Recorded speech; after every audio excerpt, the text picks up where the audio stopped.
नमस्कार शिक्षक मित्रांनो, निपुण महाराष्ट्र कृती कार्यक्रमाअंतर्गत इयत्ता 3री ते 5वीच्या विद्यार्थ्यांसाठी लेखन कौशल्य विकसित करण्यासाठी आपण आज एक कृती घेऊन आलेलो आहे।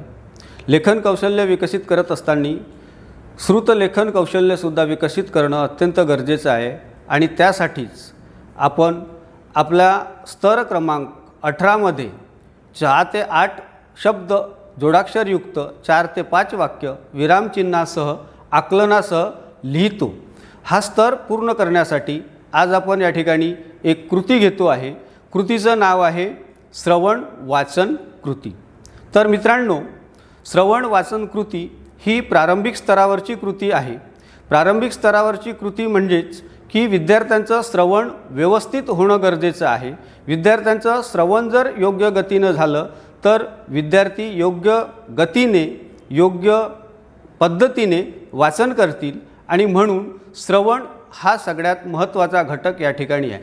मग श्रवण विद्यार्थ्यांचं चांगलं करण्यासाठी योग्य गतीने विद्यार्थ्यांनी श्रवण करावं यासाठी आपण काय करू शकतो? तर यासाठी आपण ऑडिओ बुक्स जे आहेत, ऑडिओ बुक्सच्या माध्यमातून विद्यार्थ्यांचं श्रवण करू शकतो। त्याचप्रमाणे गाणी, गोष्टी, गप्पा यांच्या माध्यमातून विद्यार्थ्यांचं श्रवण चांगल्या पद्धतीने आपण करू शकतो। श्रवणाची जी कृती आहे किंवा विद्यार्थ्याचं जर श्रवण चांगलं जर झालं तर विद्यार्थी वाचन योग्य पद्धतीने करेल आणि वाचन जर विद्यार्थ्याचं योग्य पद्धतीने योग्य गतीने झालं तर विद्यार्थी योग्य गतीने लिखाणसुद्धा करेल। आणि म्हणून श्रवणासाठी आपण ऑडिओ बुक्सचा वापर करावा। सोबतच काही दूरदर्शन मालिका आहेत, टी व्ही आहे, रेडिओ आहे, यावरचे कार्यक्रम विद्यार्थ्यांना नियमित दाखवावे किंवा जर विद्यार्थ्यांकडे ह्या सोयी उपलब्ध असतील तर त्यांना ते ऐकण्यास लावावे। यामुळे विद्यार्थ्यांचा श्रवणाचा विकास होतो। सोबतच वाचन, मग श्रवणाबरोबर वाचन स्तरसुद्धा आपल्याला घ्यायचं आहे। तर वाचन करत असताना वेगवेगळ्या पुस्तकं आहेत, कथा आहेत, कादंबऱ्या आहेत, गोष्टी आहेत, वर्तमानपत्र आहेत, याचं वाचन विद्यार्थ्यांना करायला लावायचं आहे।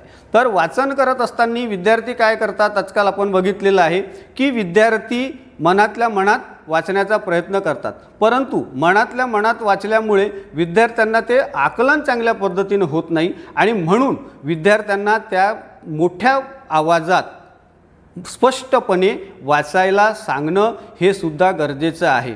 कारण की ही कृती जर आपण वारंवार घेतली, विद्यार्थ्यांना मोठ्या आवाजात वाचायला लावलं तर वाचलेलं ऐकलेलं हे लिखाण सुधारण्यासाठी अतिशय महत्त्वाचं असतं आणि म्हणून एकदा का विद्यार्थ्याचं लिखाण सुधारलं तर तो श्रुत लेखनसुद्धा व्यवस्थितपणे लिहू शकेल। आणि म्हणून वाचन आणि श्रुतलेखन ह्या जो दोन गोष्टी आहेत, ह्या दोन गोष्टी लेखनासाठी अतिशय महत्त्वाच्या आहेत। मग यामध्ये वाचन करत असताना काही जोडाक्षरं येतील, काही विरामचिन्ह येतील, तर त्यांची ओळख विद्यार्थ्यांना होईल। विद्यार्थी वाचन करत असताना आरोह अवरोह सोबत वाचेल, कुठं थांबायचं, कुठं आवाजात चढाव घ्यायचा, कुठं आवाजात उतार ठेवायचा, ह्या गोष्टी विद्यार्थ्यांना मोठ्याने वाचल्यामुळे कळतील किंवा यामध्ये एकमेकांचे जे संवाद आहेत हे संवादसुद्धा या ठिकाणी आपल्याला घेता येतील, जेणेकरून विद्यार्थ्यांची श्रवणाची आणि वाचनाची जी कृती आहे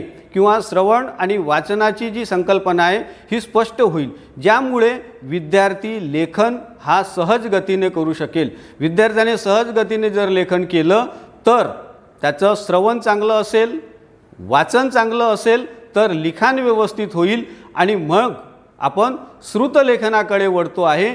तर ज्या विद्यार्थ्याचं श्रवण व्यवस्थित असेल म्हणजेच ऐकण्याची शक्ती किंवा काय म्हणतो येईल आपल्याला त्याला की ऐकण्याची क्षमता ज्या विद्यार्थ्यांची योग्य असेल तो विद्यार्थी श्रुतलेखन लिहिण्यास कुठेही मागे पडणार नाही। आणि म्हणून श्रुतलेखन हे कौशल्य विद्यार्थ्यांमध्ये विकसित करण्यासाठी विद्यार्थ्यांना पहिले श्रवण चांगल्या पद्धतीनं करावं, त्यानंतर वाचन चांगल्या पद्धतीनं करावं। ह्या ज्या दोन गोष्टी आहेत ह्या दोन गोष्टी अतिशय चांगल्या पद्धतीने जर आपण पटवून सांगितल्या, कृतींच्या माध्यमातून विविध साहित्य साधनांच्या माध्यमातून जर विद्यार्थ्यांपर्यंत पोहोचवल्या तर श्रुतलेखन करताना विद्यार्थी अडखळणार नाही।